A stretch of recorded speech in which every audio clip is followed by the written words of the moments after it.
Al parecer Adolfo Hitler hizo una negociación con esta iglesia. Para tener obviamente más control de las masas y querían predicar esta religión y así las demás religiones competentes como la judía fueran suprimidas y desaparecidas de este mundo. Si no me creen les mostraré un hecho mientras les muestro una galería de fotos interesante. Como Hitler ya tenía un pacto con estos religiosos empezó por tratar de desaparecer y esclavizar a los judíos, otra religión distinta, donde se habló que hubo muchos muertos y campos de concentración y muchas desgracias. Y Hitler recuerden que lo único que decía era que esto lo hacía en nombre de Dios. Sí, el Dios católico cristiano. Hitler mencionaba a Dios en muchos de sus discursos y que era un hombre de fe. Los sacerdotes de aquel entonces decían lo siguiente: el triunfo de Adolfo Hitler ha sido el triunfo del cristianismo amenazado inminente peligro en Alemania y en Europa. La Iglesia debe arrodillarse para dar gracias al Todopoderoso por esta salvación, a nuestros ojos en sentido cristiano y católico. Hitler fue un instrumento de la providencia. Eso era antes en apoyo al nazismo por parte de la religión católica. ¿Qué les pasa ahora? Resulta que ya no era Jesucristo, ahora era Hitler. Aunque es obvio que ahora diga a la Iglesia que él fue un anticristo. De hecho Hitler fue un gran devoto de Dios.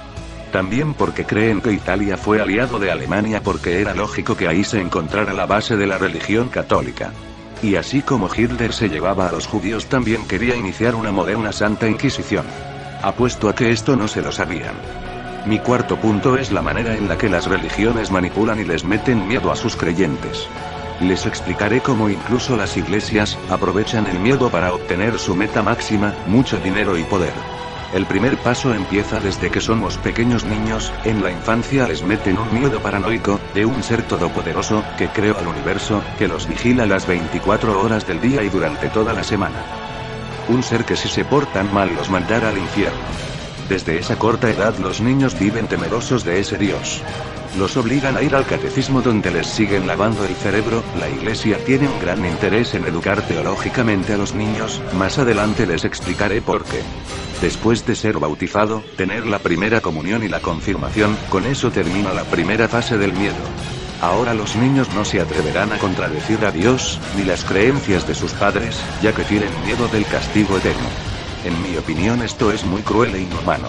El segundo paso es el del odio, los obligan a leer la Biblia, al leer la Biblia aprenden cómo creó Dios al mundo, los valores de su Dios, aprenden el gran odio de Dios contra quienes lo ofendan, aprenden a odiar a aquellos que tengan diferentes creencias religiosas, aprenden a odiar a los ateos, herejes, aprenden a seguir ciegamente los deseos de Dios y la Iglesia, en pocas palabras los hacen racistas e intolerantes, contra las diferentes creencias. También surge un sentimiento de tristeza y culpa al leer la historia de Jesús. Los niños creen que le deben a Jesús la vida, ahora se sienten obligados a adorar a Cristo en un intento de pagar su deuda con él. Esta etapa de odio y culpa es la base más importante para la tercera etapa, que es la negación.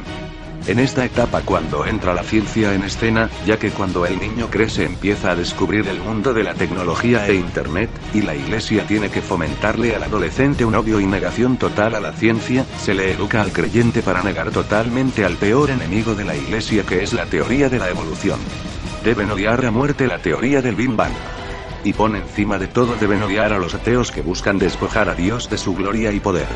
En este punto el lavado de cerebros, es cuando unos cuantos seres pensantes se atreven a cuestionar la fe y desechar las creencias ya que se dan cuenta que la ciencia da pruebas y argumentos lógicos y comprobables, muchos se dan cuenta de esto y se convierten en ateos. Los que no se dieron cuenta de esto están condenados al odio y la tristeza, están condenados a seguir como borregos de la Iglesia.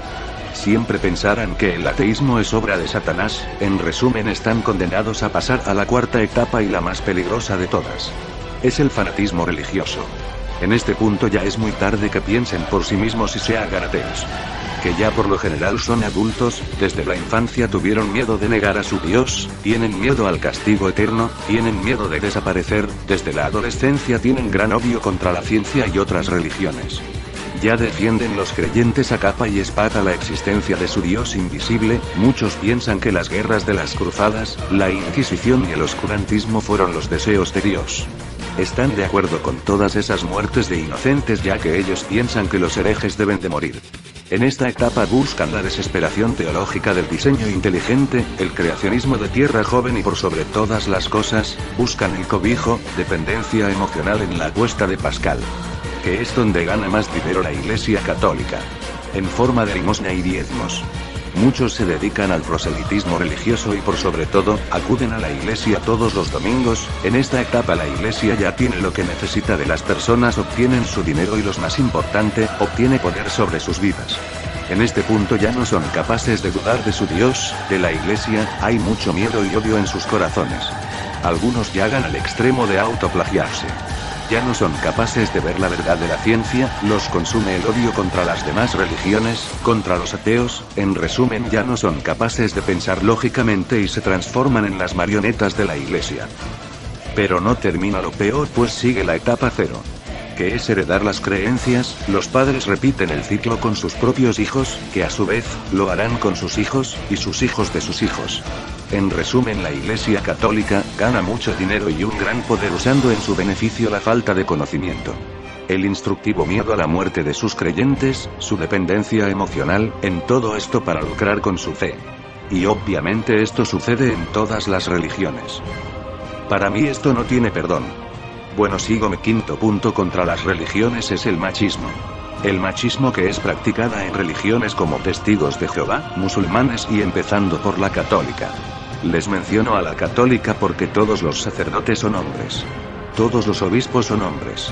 Todos los cardenales son hombres. Todos los diáconos son hombres. Todos presbíteros son hombres y finalmente todos los papas han sido hombres. ¿Y dónde quedaron las mujeres? Lo que he visto es que en esa religión a lo más que aspiran a ser las mujeres son las que trapean la iglesia, recogen las limosnas, misionera, monja y si le va bien madre superiora en un convento. ¿Que acaso no hombres y mujeres tenemos la misma dignidad? ¿Por qué no hay sacerdotes mujeres? ¿Obispos mujeres? ¿O un papa mujer? Yo les diré por qué. Porque en esa religión y así como en otras, son machistas y le tienen miedo a que una mujer sea la máxima dirigente de la Iglesia Católica.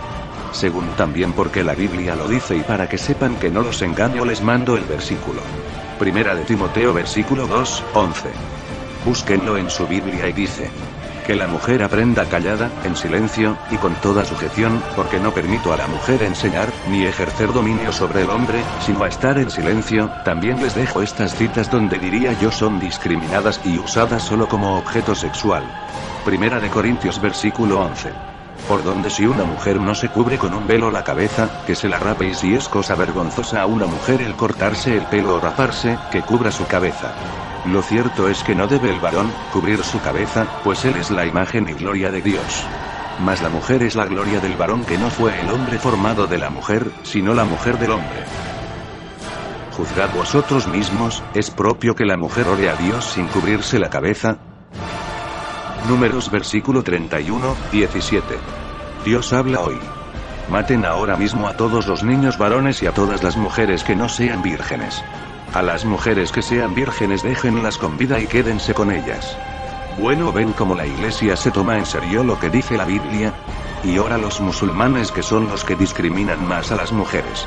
En esta religión la mujer tiene prohibido mostrar su rostro en público, tienen prohibido ir al médico, tienen prohibido ir a la escuela, sufren de mutilación genital y son tratadas como objeto sexual, son golpeadas por sus esposos si no lo complacen en la cama. Cuando una mujer es violada se les castiga con 200 latigazos, 6 meses de cárcel, o ser apedreada hasta la muerte. Con los testigos de Jehová no es tan enfermizo. Pero aún así no se vale. Si llegara a haber un problema en una pareja, sus autoridades dejarán entendido que fue culpa de la mujer, por no saber complacer a su esposo. Y además se sabe que han habido miles de parejas que dejan morir a sus hijos, por no aceptar ante médicos una transfusión de sangre por algún accidente, ya que una interpretación de la Biblia se los manda. Bueno, por igual hay otras religiones, pero pues mejor sigamos con otro punto ya que YouTube nos limita el tiempo. Mi sexto y último punto es la pederastia por parte de muchísimos sacerdotes, principalmente por la católica. Me estoy dando cuenta que ando metiendo mucho a la católica y no tanto a todas. Bueno, es porque es la más difundida aquí en México.